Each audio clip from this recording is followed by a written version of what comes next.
Hello there. My name's Mark, aka the Canardian, and this is episode 75 of Holocron Chronicles. Charlie has sadly come down with a space bug and will not be joining us tonight. But I wish Charlie the speediest recovery, buddy. I hope to see you back on the next one. But with Charlie away, I do have a very special guest and a great fill-in for Charlie. Please welcome to the show, Asian Sith Mistress. We're going to say ASM, I think, to shorten it down. ASM, how you doing tonight? Good. How are you, Mark? I'm great. Thank you so much for joining me. This is your first podcast, right? Yes, very first one. Thank you for having me. Awesome. Yeah, we're very happy to have you on here. We love the first-time guests and first-time podcasters. It's always super exciting to get into. And I know the last few, like Eric the Datalorian, I think this was one of his one of his first podcasts. I know he's been thinking about doing some more stuff, and he was on last week. So it's exciting to see. And you get well-known like content creators and people that are creating a lot of like video and photo and stuff like that you do, but this is a whole new kind of medium, so it's always exciting. Yeah, new experience. Thank you for that. Absolutely. Yeah, no problem. I want to learn all about you and all about your introduction to Star Wars, but first I have to thank all of our Patreon supporters over at patreon.com/secretfriendsunite. We've just revised our tiers to make it easier for people to support us. So we have a $1, a $2, and a $5 tier. The $5 unlocks all the benefits, audio, video, all that kind of stuff. And you can actually get a free 7-day trial over at patreon.com/secretfriendsunite if you want to check out all the exclusive content. Including something that used to be exclusive but is now open to all the feeds. So if you haven't listened to it before you listen to this, go check out my interview with Timothy Zahn that was just posted, even if you're not a Patreon supporter, but they got it for a full week first, as they do with a lot of other content. I have to thank our Friends with Benefits tier. That's Corian HD, John Sadorf, the Phoenix Sisters Cosplay, and Brennan Myers, as well as our BFF tier, Sean, Stella, and Henry Nias, who printed me that awesome Obi-Wan Kenobi lightsaber in my background there. I think the background's too blurry right now to see, but I look at that thing every day. Missy Merchant and Andy Milliken, thank you all so much for supporting Secret Friends Unite, this show, and everything you do. It's so much appreciated. Again, head over to patreon.com/secretfriendsunite and give us a dollar if you can. If you can't, that's perfectly fine. I know times are tough. There's only so many dollars to go around. So if you want to help us, you can go over and subscribe to our YouTube channel, share the show with a friend, do all that kind of stuff to support us as well. Everything helps.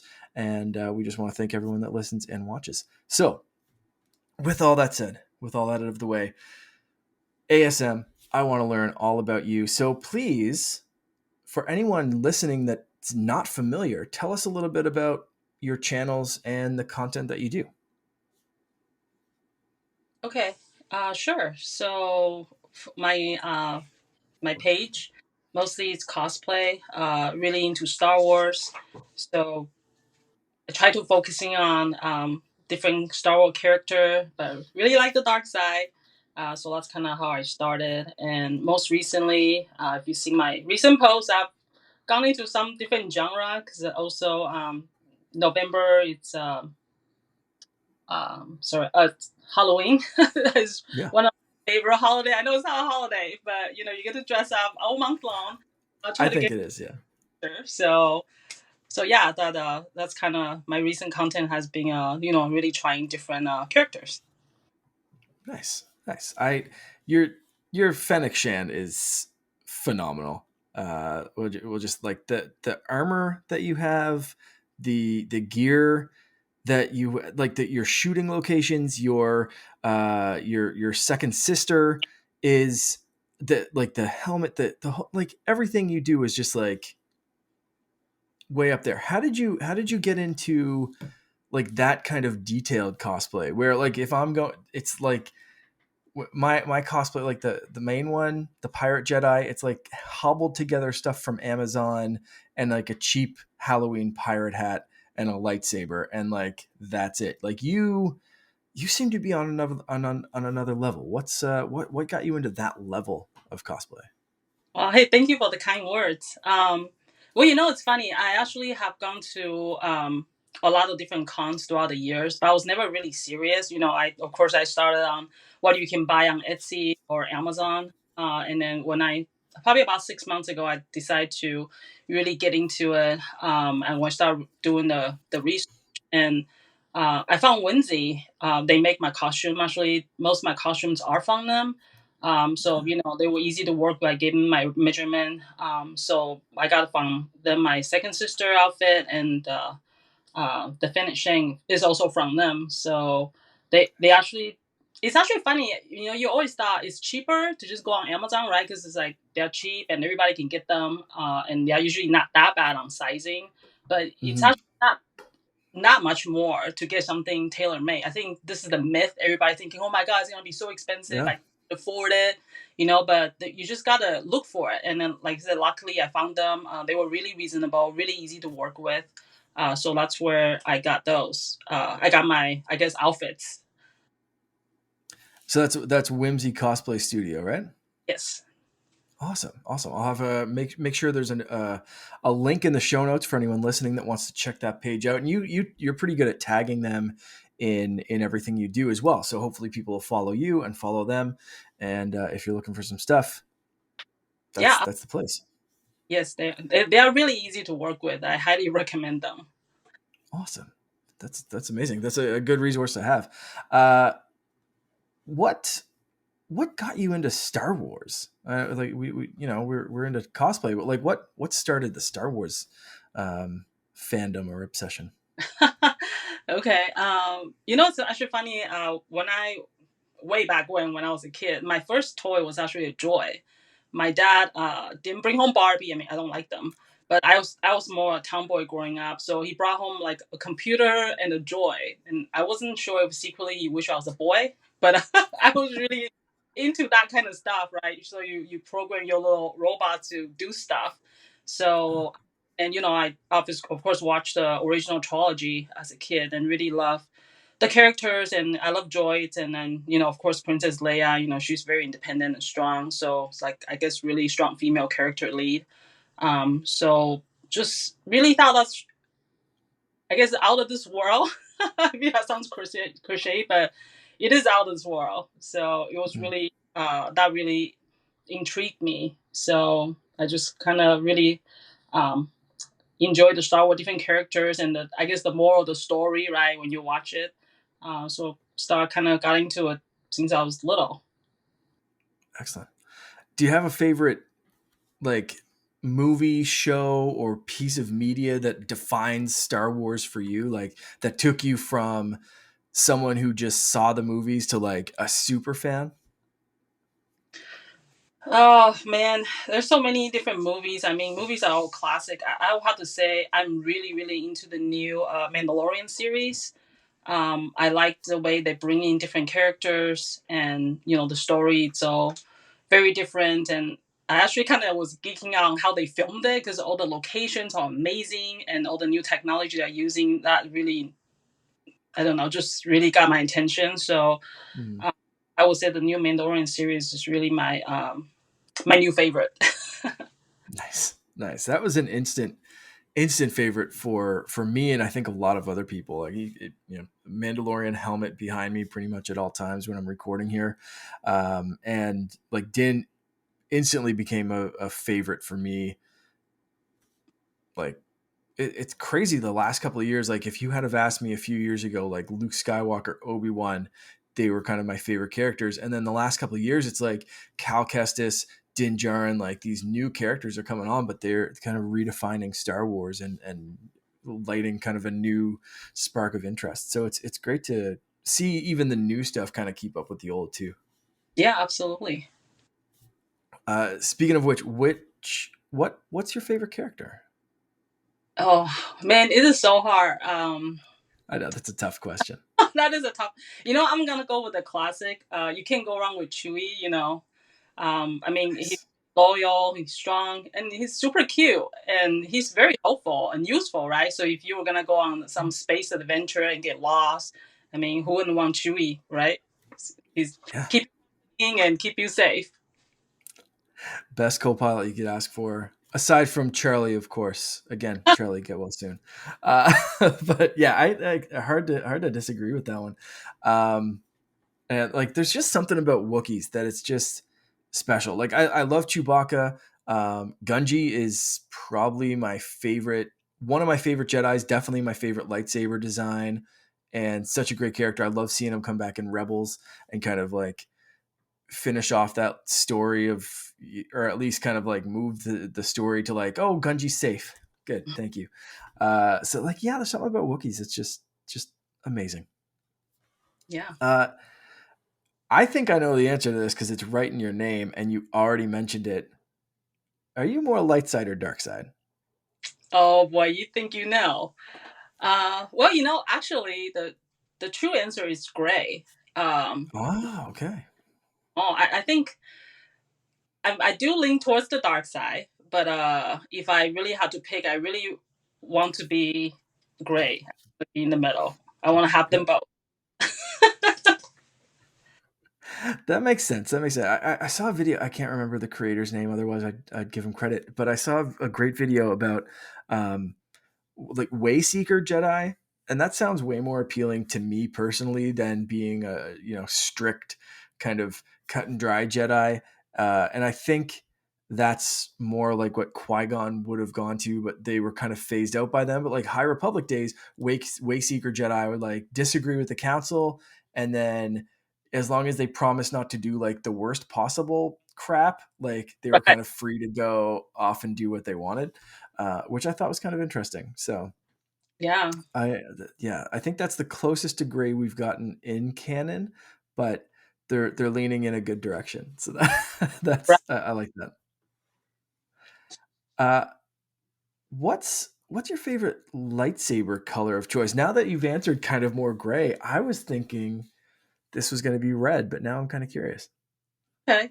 So since my previous answer, so purple would be my probably Oh, my choice. Yeah, okay. light in the dark, right? So that would be my choice.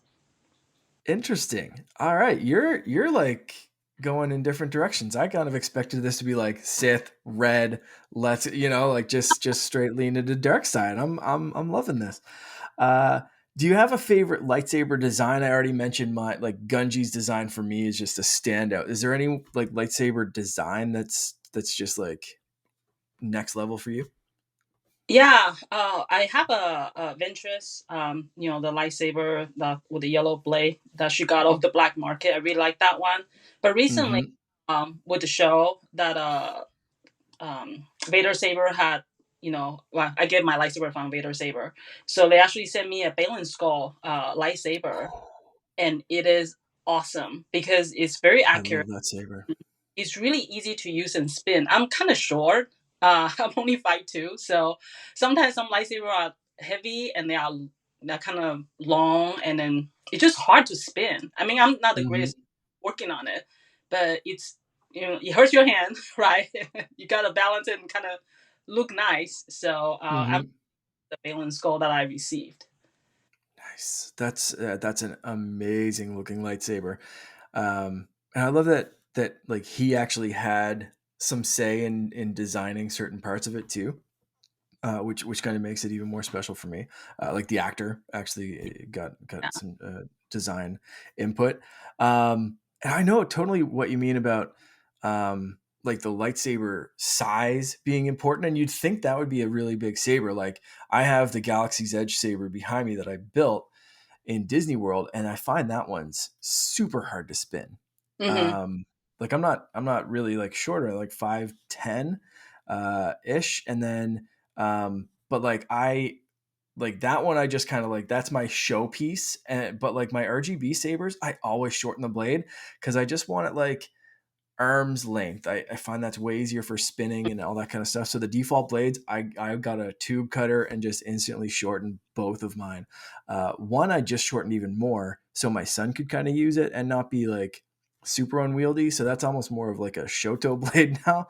But my other one is just like kind of a perfect size for me. So um, anyone with RGB sabers, shorten those blades if it feels uncomfortable. Because I couldn't even Obi Annie until I shortened my blade. Like it was just cumbersome. I found Mm-hmm. so yeah. I think that's a common problem. All right. I actually did not know. I did build one when I went to Disneyland last year, and I was just looking for cool stuff to put together, and then man, it was really difficult to spin that one. Yeah, yeah. That one's like yeah, huge. Okay, what did you choose in Disney? What was your lightsaber style? I the hell actually picked the Rancor tooth. Me too. Yeah. Oh, okay. So so Yeah, that's it's awesome. Yeah, yeah, the really, elemental nature. That's great. yeah. So I'm gonna have to see a picture of yours to see how it compares to mine. We'll do that after the show and kind of compare notes. Because I always love seeing other elemental natures, especially if someone went for the Rancor tooth. Because that one, as soon as I saw it, I was like drawn. Tenel Ka is one of my favorite Legends characters, so had to choose that blade or that hilt. yeah. Yeah. What speaking? Okay, so that like and that blade that lightsaber design is one of my favorite Star Wars collectibles. You have some really cool ones, obviously, like with your helmet and the cosplay gear and lightsabers. Do you have a favorite that stands out? Like a Boy, favorite collectible? I have lots of toys. It's funny. I was thinking as just the other day. So as you know, well, maybe you know, or you may not know, but when I started my first cosplay, it was a second sister, so I got a helmet, uh, Mm, a helmet. I have been logging that helmet everywhere for shoots and went to cons, and it's actually got some battle scarred. And I also have tried on different helmet because for different outfits. And I want to say my second sister helmet is probably my favorite. I know it sounds weird, but it just has so many memories now. And then also, it actually fits really well. Um, mm. Again, I'm not very tall, like big frame. So some of the helmet, I feel like a giant bucket in my head. Some of them I see through the eye hole. So Yeah, this helmet, it's my favorite. It fits well. I can see and I can move around. So I would say this is my S- super important. yeah. It's hard when you can see. Yeah, it's I mean, you're bringing up like Buckethead can't see out of these things. Like you're bringing up some Stormtrooper helmet, kind of like flashbacks from the movies and stuff. So it's good that that one fits. That's awesome. Um, yeah, I love when it like I was very scared when I ordered like the Mandalorian helmet. I was like, I don't know if this is gonna fit. Like, I got the opposite problem. I'm like, I got a big ass head. Like, is this thing gonna go? Like, as I said, this is gonna sit on my head like a hat. Like, what's gonna happen here? But it really it fits pretty well. I like it. I just wear it around the house weirdly, like randomly. That's It's awesome. yeah. But Yeah. you know what? My wife came downstairs earlier and I was wearing my pirate hat. So it's just like you don't know what to expect. That is awesome. Well, at least I can tell you now. I know why Stormtrooper can't hit anything because they can't see. Like, yeah, faulty guns and they can't see anything. So that's yeah. Or go back and redesign your helmets, guys. Um, do you have a favorite affiliation? Is it I don't think it's going to be stormtroopers, but is there a favorite like Jedi, Sith, bounty hunters, rebels? Do are you a little bit more of like a like Balin Skull, like lone wolf kind of thing? Like what would be your favorite affiliation if you could go and hang out with a group in Star Wars? I know I'm kind of a lone wolf kind of person, but I really like bounty hunter. And then the or I can go with Sith. All right. I think, Sith rule of two, you're going to be kind of lone wolfing it with those guys anyway, I think. Um, but yeah, the bounty hunter is a cool one too, because you can kind of go lone wolf, but then you also have like some bounty hunters that you can work with and get along with, and or compete against, depending on how you want to flow. So that's a good one. I like that. The final question that I ask everyone is: Star Wars is basically just like constant suffering, tragedy, cool laser swords, laser guns, and amazing ponchos and helmets. But going back to the constant suffering bit, if you were in the Star Wars universe, what hilarious way do you think you might die?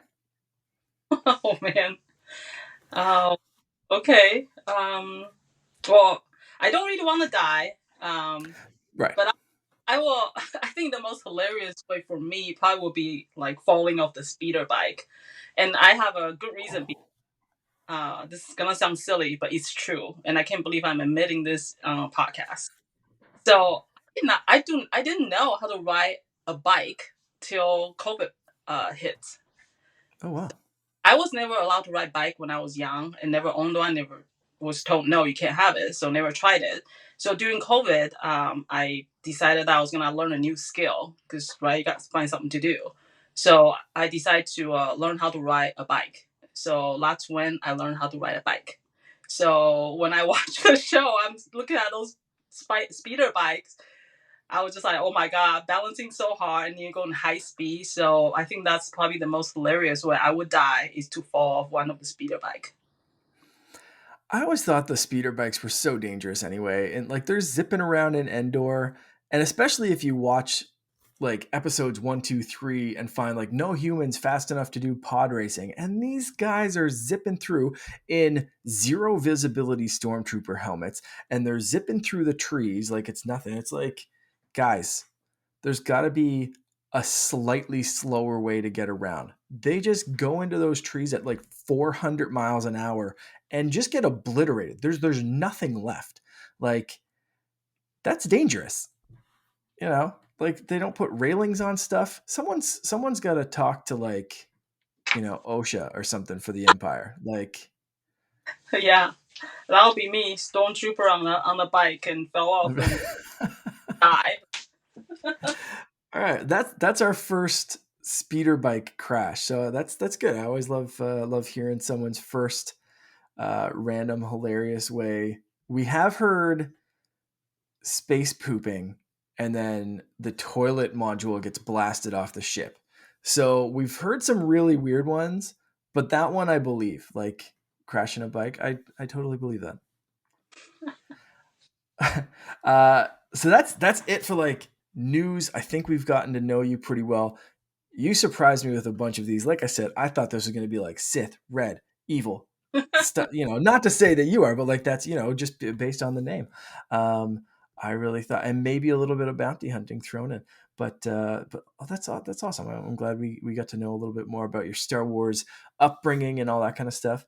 Um, Next, there's a couple of things I want to talk to you before we're going to get into Ahsoka, and I can't wait to talk about Ahsoka. I'm very, very excited. But first, there's a couple of news articles, and we haven't had some really good news articles in a while. It's been like a month with like nothing really of note, so I'm excited about these ones. First off, I have to ask: have you ever seen the Star Wars Holiday Special? Do you mean the Lego one?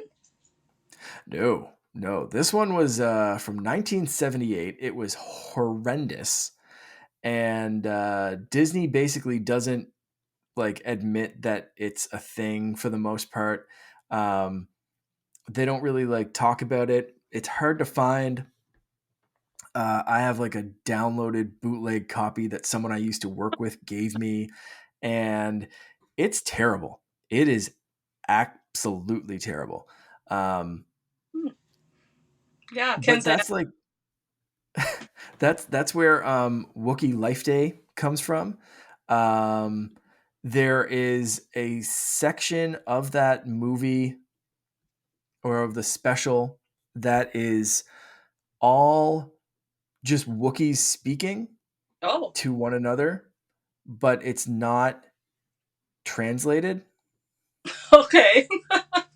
That sounds at like fun. all. Yeah, it's it's very, very hard to get through. Anyway, so they're coming out with A Disturbance in the Force. This is a comedic behind the scenes documentary of this ill-fated Star Wars holiday special from 1978. Wow. They just announced it for Wookiee Life Day, which was Friday. I think it was Friday. For, yeah, that was Friday. But they just announced it. They announced it Friday. It's actually happening. They're going to digital and Blu-ray distribution. You're going to be able to kind of find it and get it.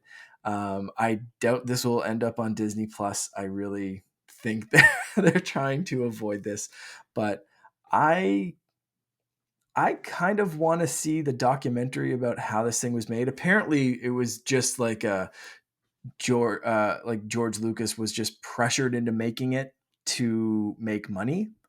Um, and again, this was like, Star Wars was huge. They were working on Empire. I don't think Empire was even out yet. So like 1978, this thing comes along and it's like this could have killed Star Wars based on how bad it was. Like it was bad. Mm-hmm. So with all of that I just said, are you interested in A, seeing the actual holiday special, and B, watching this documentary? Is that something that sounds of any interest to you, or are you kind of good with what's readily available? Yeah, we'll have to see when it comes out. All right. Well, you don't have to wait long. It's coming out in December, and I, I don't even I don't even know what to think. I kind of want to watch that documentary. The next bit of news is the real one that I'm excited about. I just kind of threw the holiday special in there for a laugh because it's terrible. But this one I think would be the exact opposite of terrible. This one would be amazing. Ki Kwan wants to be in Star Wars. Apparently, he just ran up to Kathleen Kennedy and was like, "Please put me in Star Wars," and couldn't hold himself back. And Oh, that's a that's amazing.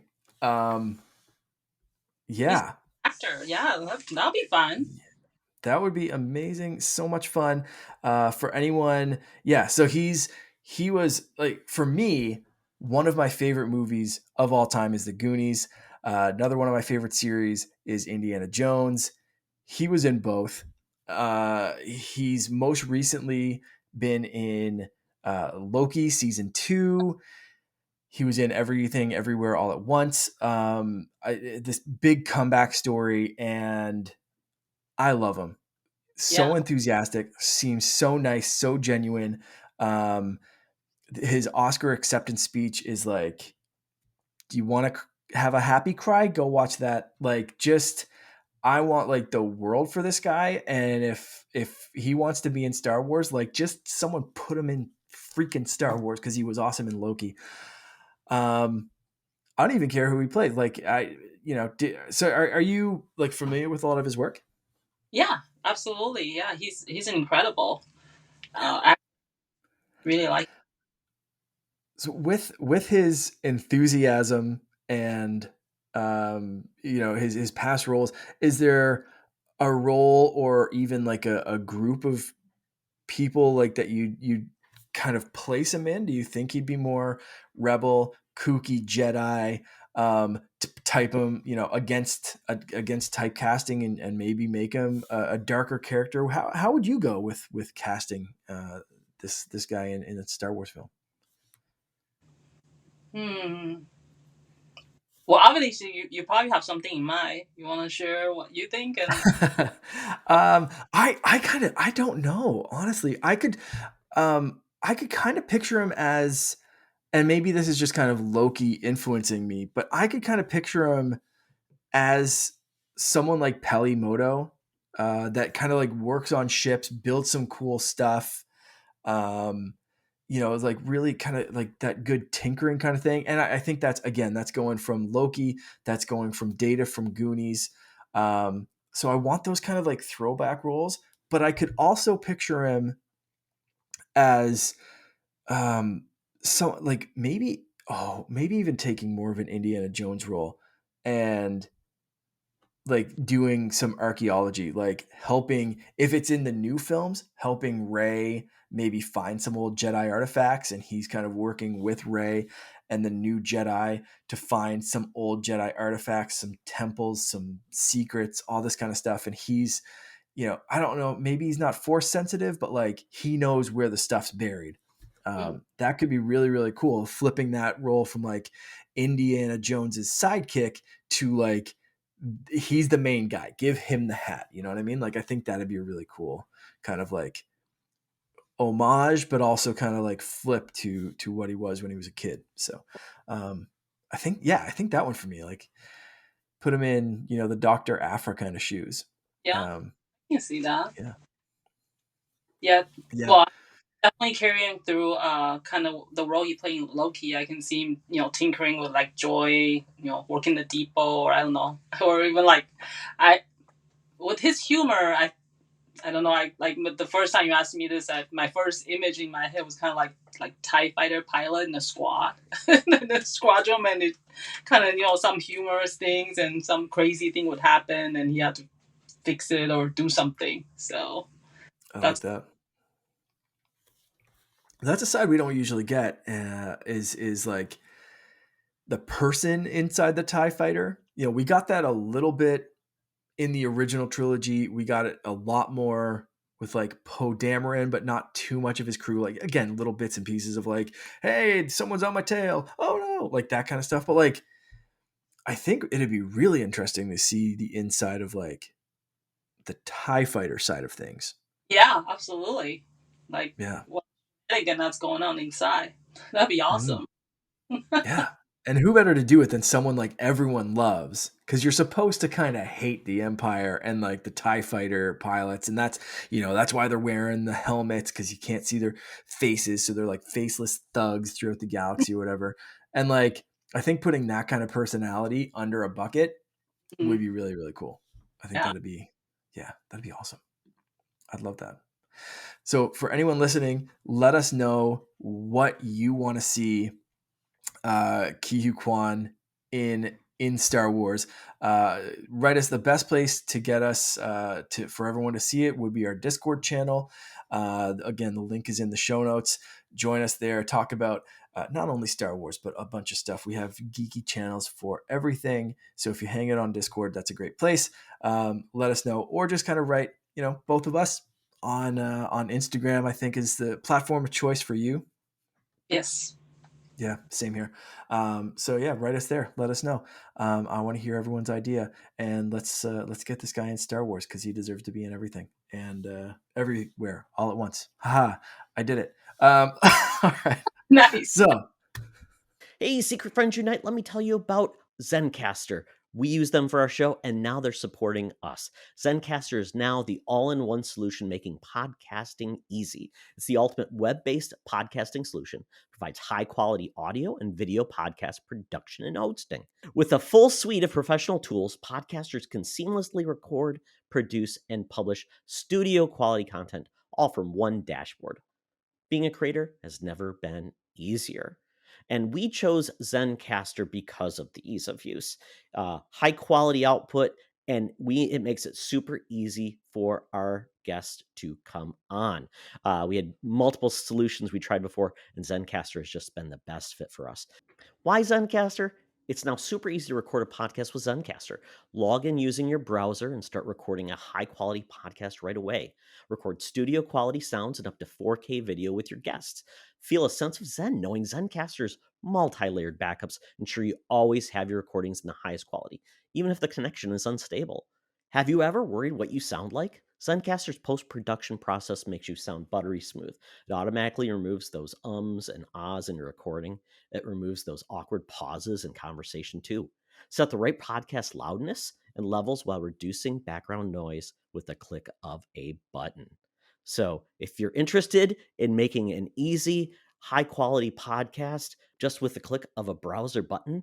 Go to zencastr.com/SFU and use our code SFU, and you'll get 30% off your first month of any Zencastr paid plan. I want you to have the same easy experience I do for all my podcasting and content needs. It's time to share your story. Now back to the show. Let's get to Ahsoka. We've made people wait like a little over 30 minutes at this point, and several weeks, because we've been talking about the Ahsoka series. We've been going episode for episode, shot for shot, and we are finally at the end. Episode 8, The Jedi, the Witch, and the Warlord.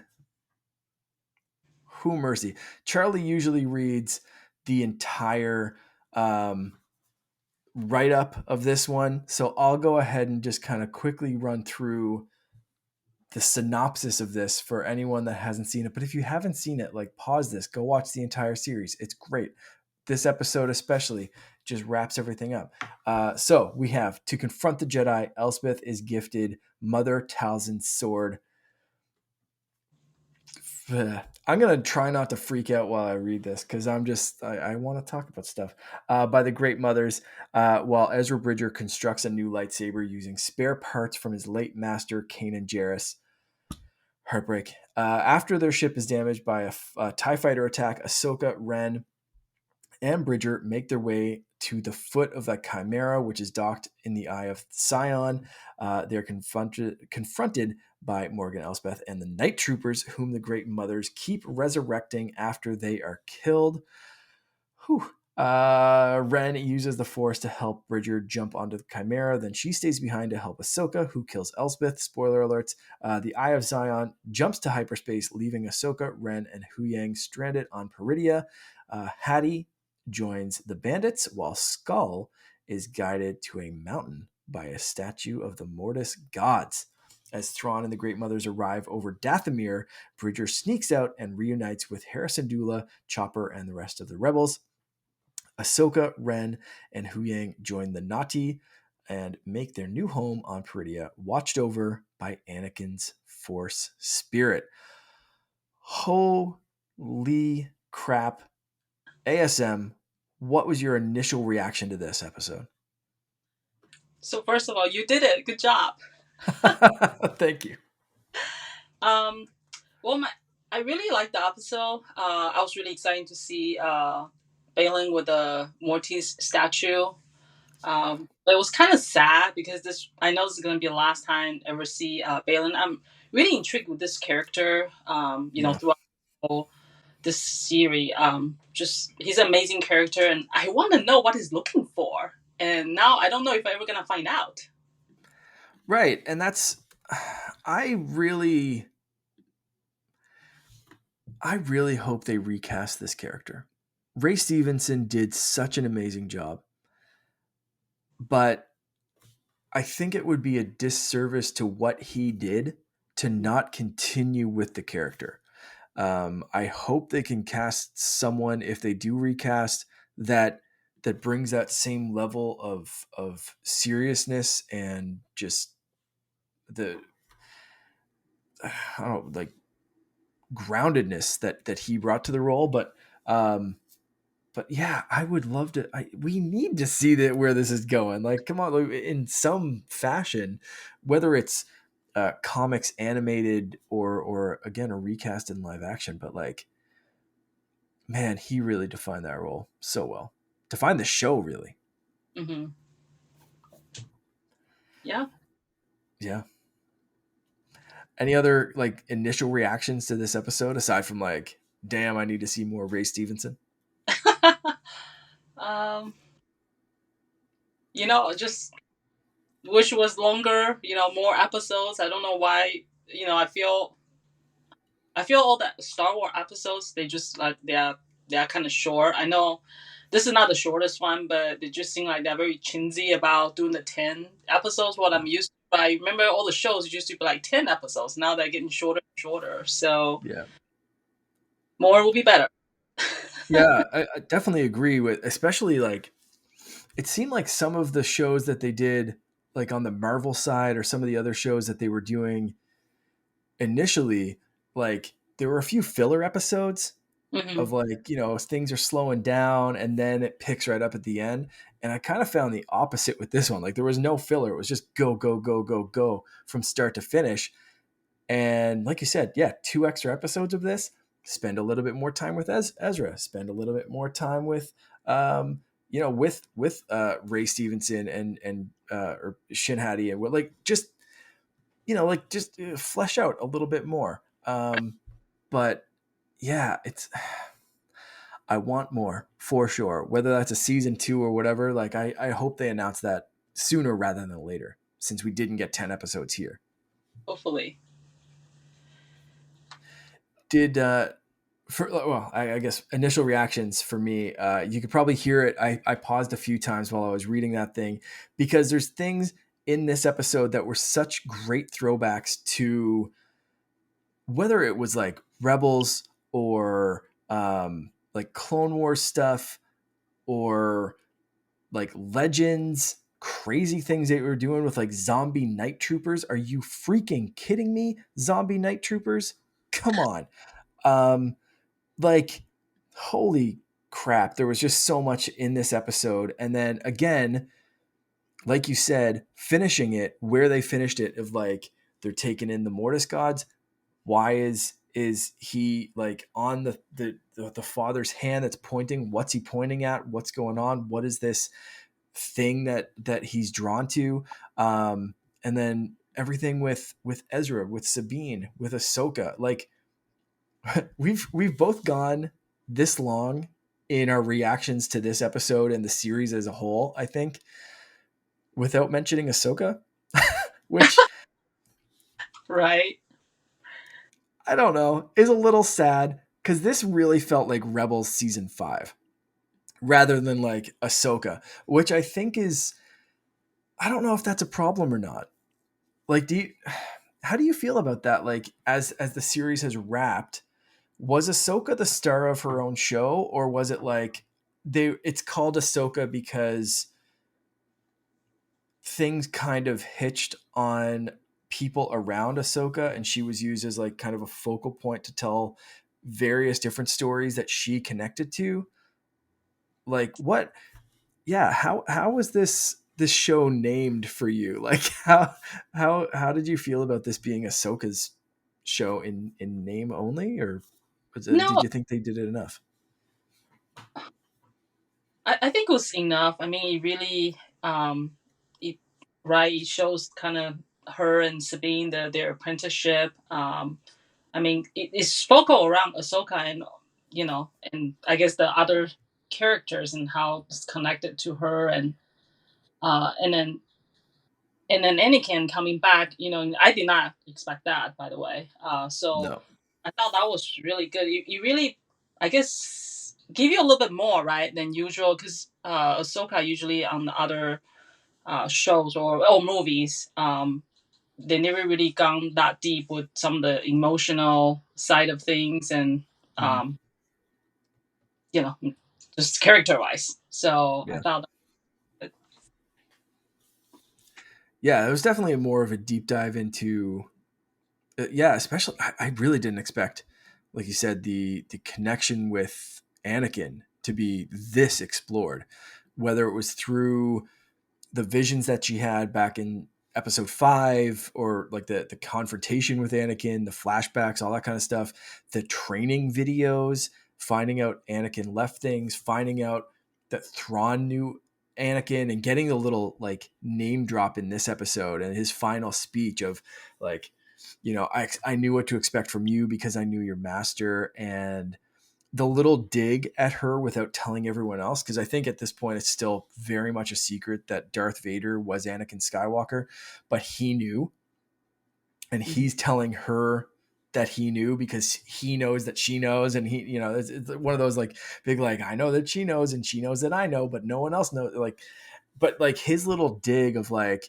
maybe this is the best place for you, depending on how much, like how similar you are to your master, how similar you are to Anakin. If you go down the same paths, maybe being banished to Peridia is the best place for you. Like such brutal digs at her, and but like again exploring that connection and that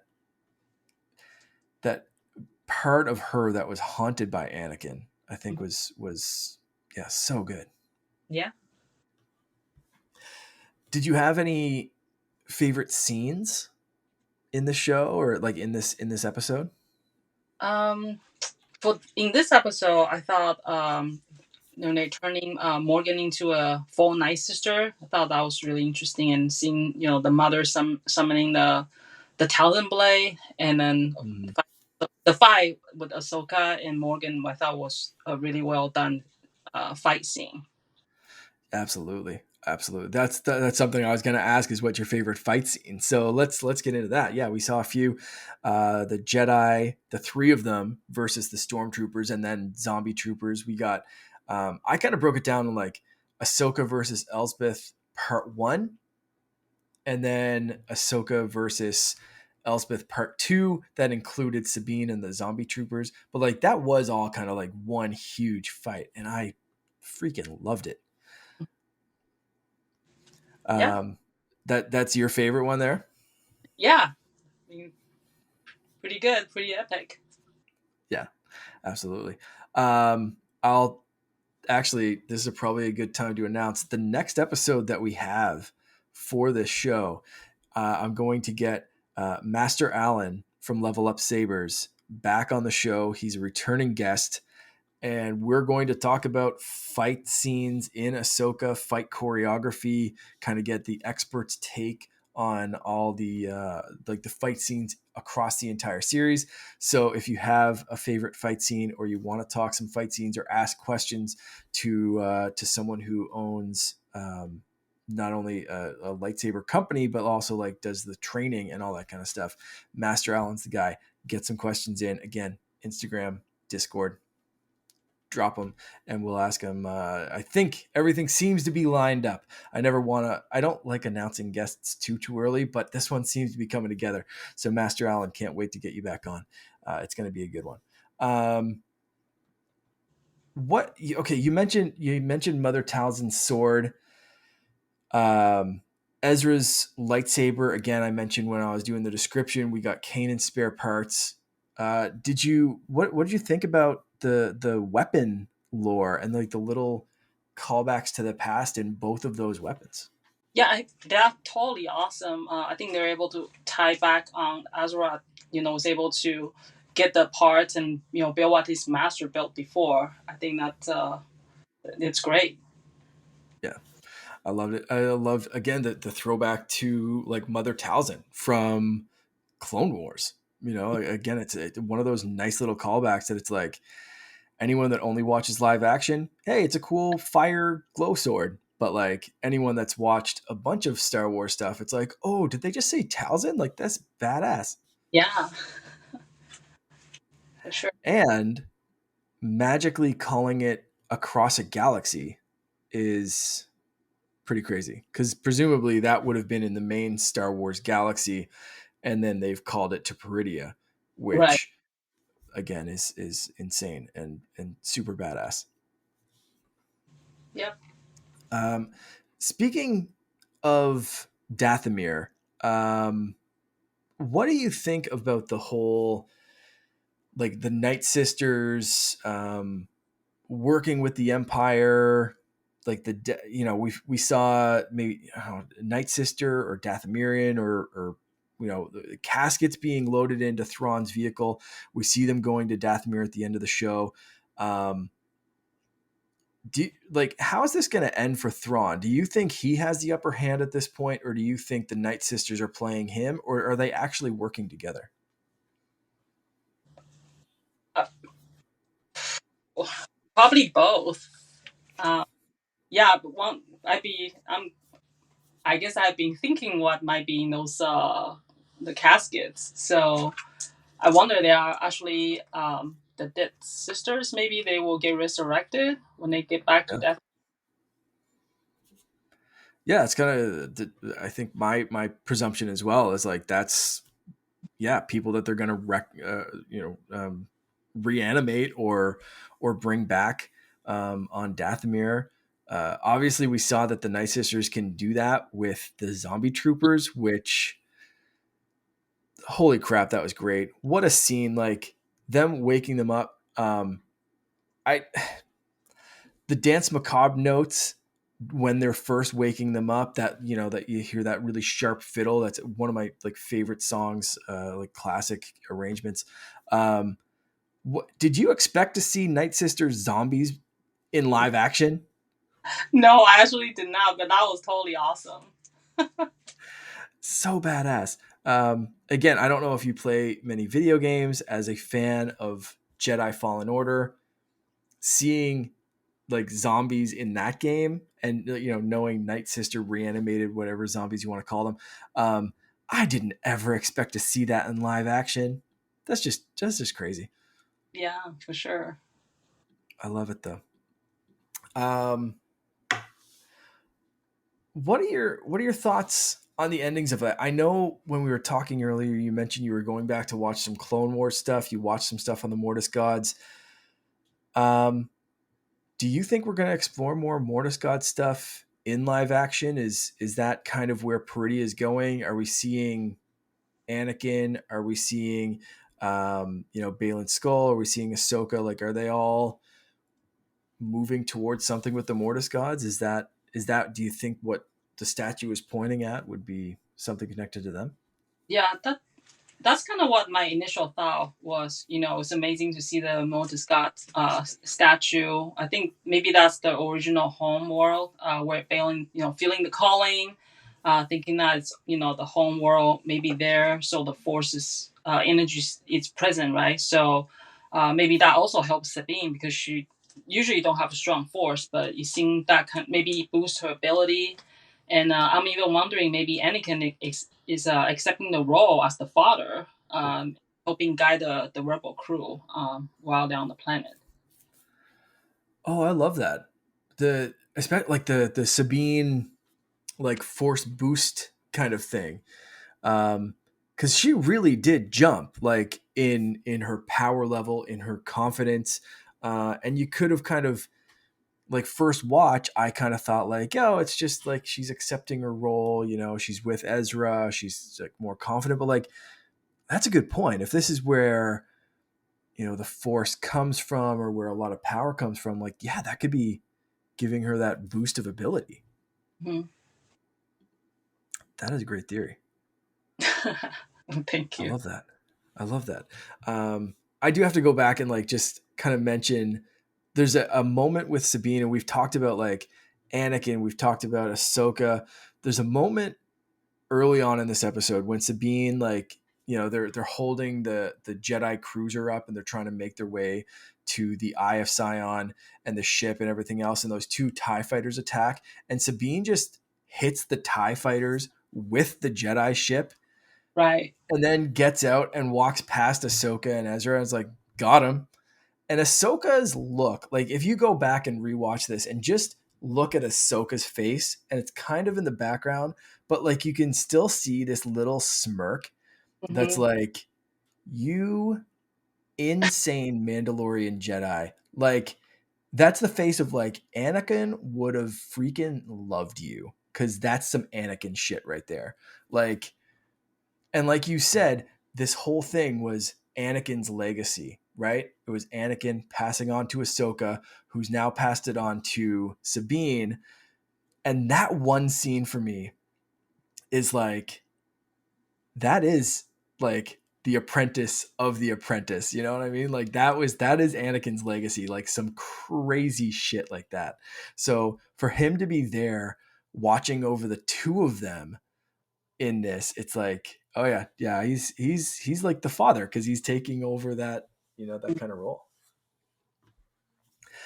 Um, do you do you hope that they stay there, or do you hope that's a kind of a quick getaway off of Peridia and back for heir to the Empire? Like Dave Filoni's directing a movie. It's kind of hinted that it's going to be an adaptation of Heir to the Empire. do you want Sabine and Ahsoka to be part of that, or are you kind of happy with them exploring this Mortis God arc? I actually would like to see them stay for a little bit and explore to see what they can find. Because, obviously, like I said, Balin was looking for something. Just would like to know a little bit more the background story. Yeah, fair enough. Yeah, yeah. I'd like to see Balin explore a lot more for sure, but I don't. I kind of want Ahsoka and Sabine to be back for like if there's a big fight and we're getting, I'm hoping they do like a recast with Luke and Leia. Get the younger crew back for like Han, Lando, Chewie. Get throw Cal Kestis in there if you want to. Like just throw everyone at this. Din Djarin, like Boba Fett, Fennec Shan. Like get all of these people focus to take out Thrawn, and I can't imagine that without Sabine and Ahsoka. But yeah, we might have to. Yeah, we'll see. Yeah. To that end, what do you think will be Thrawn's eventual downfall? Do you think it's going to be that crew? Do you think it's going to be Night Sisters? Something else? Presume like he's not there for the sequels, so something's got to take him down. What do you think? What's your theory going forward? I honestly haven't really thought about it. Do you have a theory? I really don't know. I honestly I have no idea where they're going to go, and it's hard to. I think it's hard to predict at this point because they're doing things that even talking to Timothy Zahn a few weeks ago, you can listen to the interview and he'll very openly say like, yeah, I don't know. There's bits of my books that you could adapt. You could make those canon pretty quickly, like even the ones that aren't canon. You could adapt the newer ones. There's most of it still kind of works after the show, but he also would have written this show differently, and he would jump at the chance to write more of this character. So I don't know if it's a character that they want to kill off right away, like in a next movie or something, or is this a character that maybe they'll banish again? And I don't know how long his species exists for. This could be another Chewie style character that could live for 250 years or something. Right. And like, could Thrawn come back again? Like, is he in prison or something like that during, the sequel trilogy? I don't really know. I think it's hard to say, but I think he's such a strong and lasting character that it's going to take, like I said, I think if someone's going to take him down, it's going to be all hands on deck. And I'm excited to see that attempt of like, again, Luke and the old crew, the new crew that we've seen with like the Mandalorian, Mandoverse, all that kind of stuff, like everyone coming together. I think that's going to be, I think it's going to be a heck of a spectacle. Anyway, however it ends for Thrawn, I think it's going to be a cool show. Yeah, for sure. Was there anything else in this episode or the entire series that kind of like stood out as like, like where does this one land for you in your rankings of Star Wars shows, and like, what's gonna give you the most satisfaction on a rewatch? Um, Seeing Anakin was definitely, I would say it's the highlight for the show for me. So I like I said, didn't expect. Yeah, for sure. What are your thoughts? There've been rumors or at least wishes, I think, of like Anakin and the young Ahsoka doing like even a short Clone Wars live action series. Would you be down for that? Yeah, sure, why not? Any more Star Wars never go wrong. Absolutely, absolutely. Well, I think it's a good time to kind of wrap it up here. Do you have any final thoughts on Ahsoka as our last like episodic Ahsoka guest? This is your chance to kind of like wrap up your thoughts on everything. Um, No, I think I've shared most of my thoughts. It's I'm just glad that Disney is making all those different spin-offs and keep the shows coming. So yeah, it's just been great, very entertaining, and love to see all the new character. Can't wait to see more. Absolutely. Absolutely. Well, thank you so much for joining me. This was awesome. It was great to get to know you, your thoughts on Ahsoka. Yeah, thank you so much. Yeah, thank you. No problem. Please let people know who are listening where the best places to find you are. And Instagram is the best way to find me and talk to me. All right, perfect. And it's just, I'm trying to remember how Asian _Sith _Mistress. Yeah, you got it. Okay, perfect. I'm glad I remembered that one. And again, as always, the links are going to be in the show notes. So if you don't remember what I just said, just click down below and go give ASM a follow. Again, thank you so much for joining us. Yeah, thank you for having me on the show. Appreciate your time. No problem. I appreciate you coming on. And hopefully this won't be your last podcast. Anyone that runs a podcast that's listening, hit up ASM. She's a great guest. So thank you so much. Everyone listening, may the force be with you. Rex, play us out.